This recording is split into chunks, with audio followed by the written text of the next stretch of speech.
अब कुछ हमने का चर्चा भोजपुरी हिंदी पर करी जाए। कबो कबो जब मोबाइल ऑन कइल जाला तो सीधे उन्हें से उत्तर आवेला कि हिंदी के लिए 1 दबाइए, अंग्रेजी के लिए 2 दबाइए और इस भाषा के लिए दबाइए।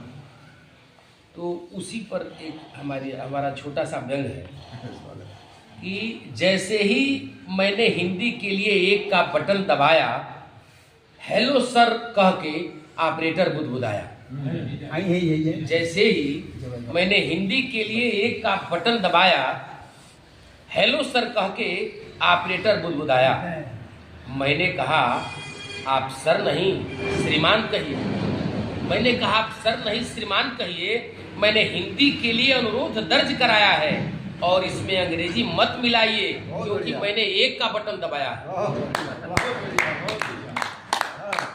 ऑपरेटर बोला सॉरी सर। ऑपरेटर बोला सॉरी सर, क्या हेल्प चाहिए और क्या प्रॉब्लम है पहले ये तो बताइए। मैंने कहा आप बार बार हिंदी में अंग्रेजी क्यों मिला रहे हैं। मैंने कहा बार बार अंग्रेजी में हिंदी क्यों मिला रहे हैं, समस्या को प्रॉब्लम और मदद को हेल्प बता रहे हैं। आप अपने ही विभाग का पोल खोल रहे हैं और बार बार मिलावट की भाषा बोल रहे हैं।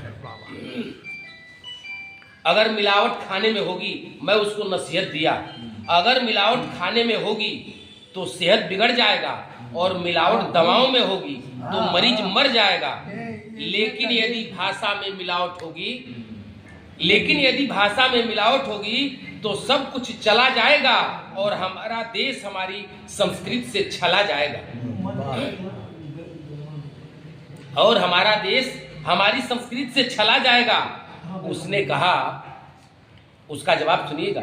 उसने कहा हम भारतीय मिलावटी चीजों के आदी हो गए हैं, विश्वास में भी मिलावट करके विश्वासघाती हो गए हैं।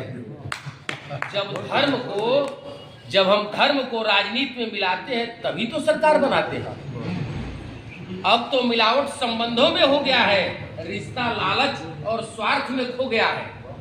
अब तो मिलावट संबंधों में हो गया है, रिश्ता लालच और स्वार्थ में खो गया है। अब हर घर में केला को बनाना बोला जाता है। अब हर घर में केला को बनाना बोला जाता है और आने वाले की इज्जत को अंग्रेजी से तोला जाता है। आने वाले की इज्जत को अंग्रेजी से तोला जाता है। यदि शुद्ध हिंदी ही आपका संकल्प है तो इसके लिए समाप्त सारे विकल्प हैं। यदि शुद्ध हिंदी आपका संकल्प है तो इसके लिए समाप्त सारे विकल्प हैं। आप नए सिरे से स्वयं को समझाइए, पहले अपने घर में यह संस्कार लाइए।